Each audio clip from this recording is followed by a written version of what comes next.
Is critical race theory a form of Marxism?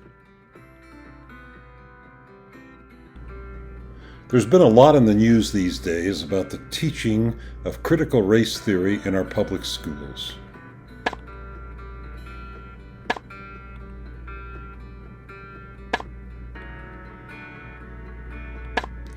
Opponents of CRT have claimed that it is a form of Marxism and therefore has no place in American public schools. Is this correct?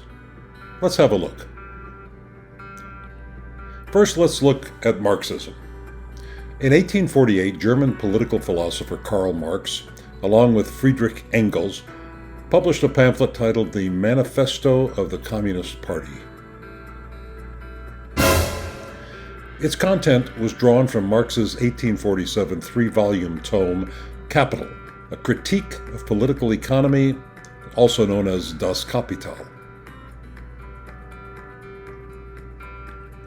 In it, Marx attacks capitalism and its advocates, such as Adam Smith and John Stuart Mill. He claims that all of history must be viewed as a struggle between two classes, the bourgeoisie and the proletariat, as illustrated in the cartoon. Under capitalism, Marx states, the bourgeoisie bosses own and control the means of production and reap its benefits,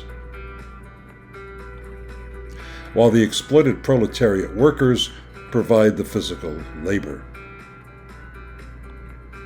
Marx's thinking was drawn from 19th century European society that was impacted heavily by the Industrial Revolution. He observed the great inequities between the owner and labor classes and called for another revolution, a communist revolution.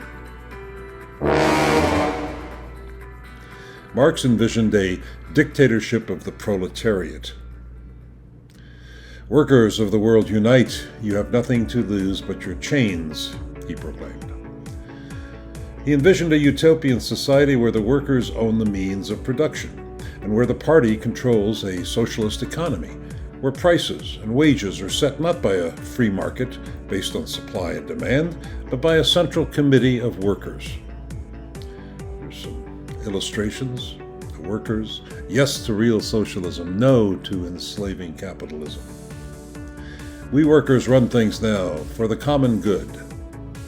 That's the dictatorship of the proletariat.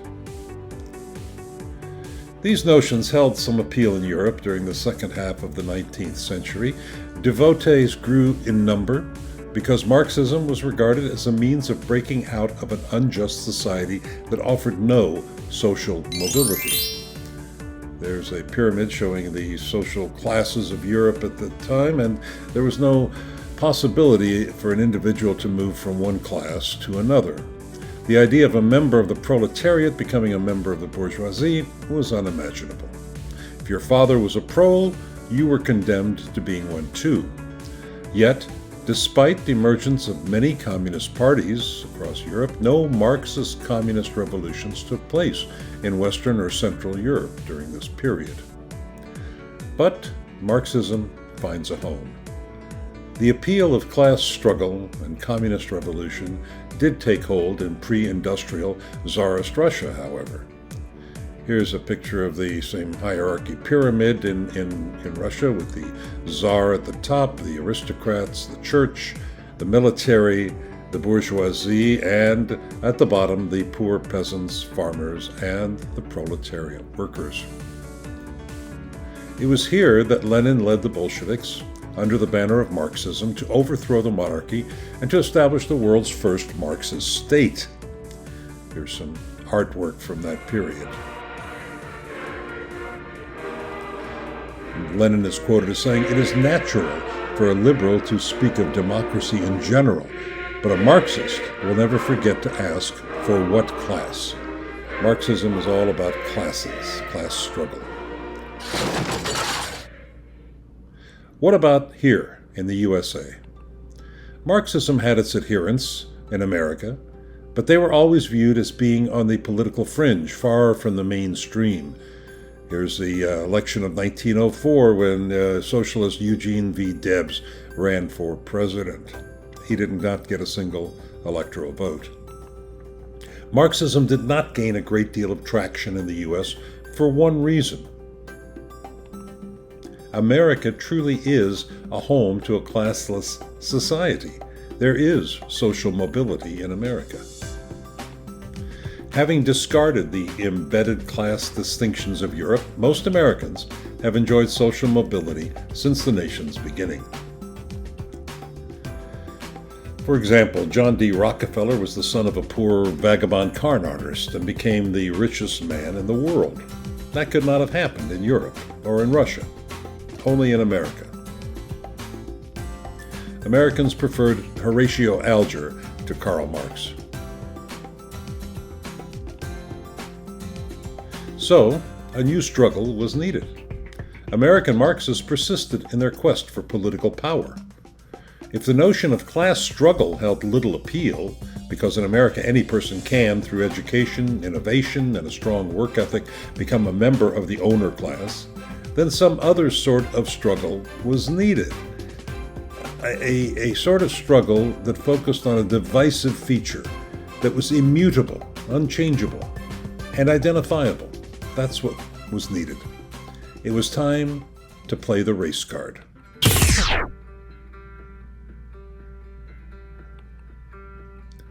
Enter CRT.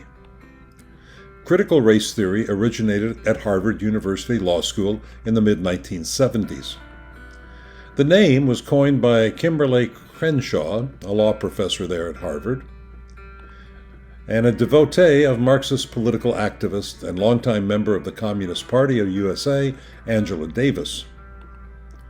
The idea was to reframe American history as an ongoing struggle between the white and black races.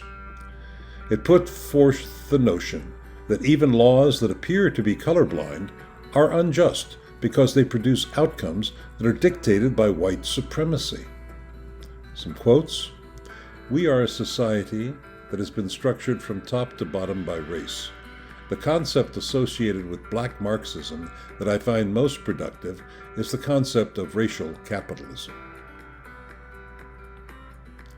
With movements such as the 1619 Project, initiated by the New York Times, CRT teaches that the American Revolution was fought to preserve life, liberty, and the pursuit of happiness for white men only. It was fought, as was the Civil War, to keep white slaveholders in power. Recasting of George Washington, hooray for the red, white, and blue. We're the sons of liberty, the liberty to own lots of black slaves. I'm Crispus Attucks, the first patriot to fall in the American Revolution. Of course, that doesn't fit the narrative, so that Crispus Attucks canceled. Substitute white men for bourgeoisie and blacks for proletariat, and CRT teachings match Marxist dogma point for point. Here are some illustrations.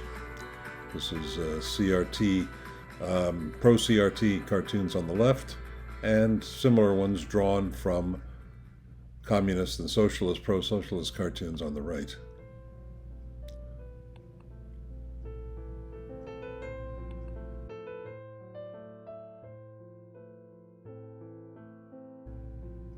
So what's the answer? What does CRT advocate as a solution to the systemic racism that they claim has permeated our nation's history? The same solution as Marxism offers: violent overthrow of the government and the establishment of a new righteous dictatorship.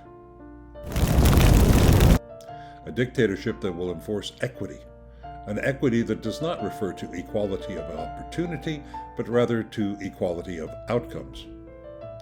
CRT adherents seek to bring about a society where success is no longer based on merit, hard work, and the content of one's character, but instead based on one's race, gender, sexual orientation, and ethnic identity. This is illustrated in this cartoon where you have a CRT professor explaining CRT with rather complex, convoluted drawing, and his student asking him, "Sir, Didn't Martin Luther King Jr. say that it all came down to simply equality?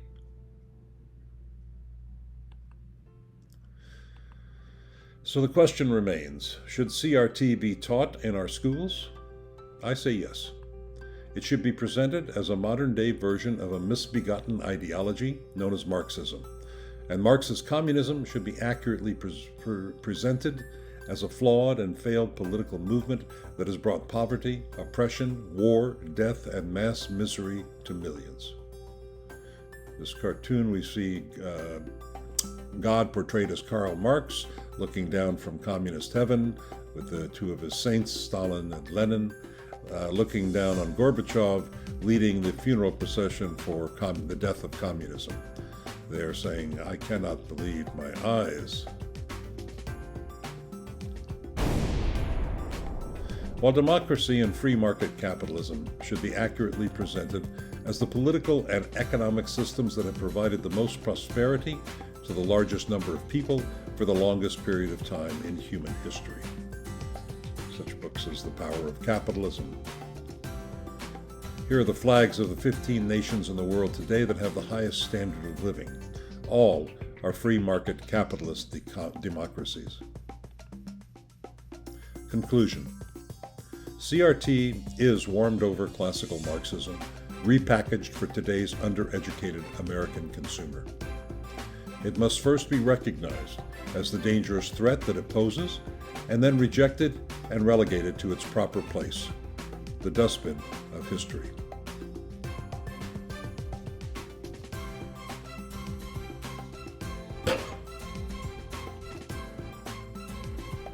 Thank you for your attention.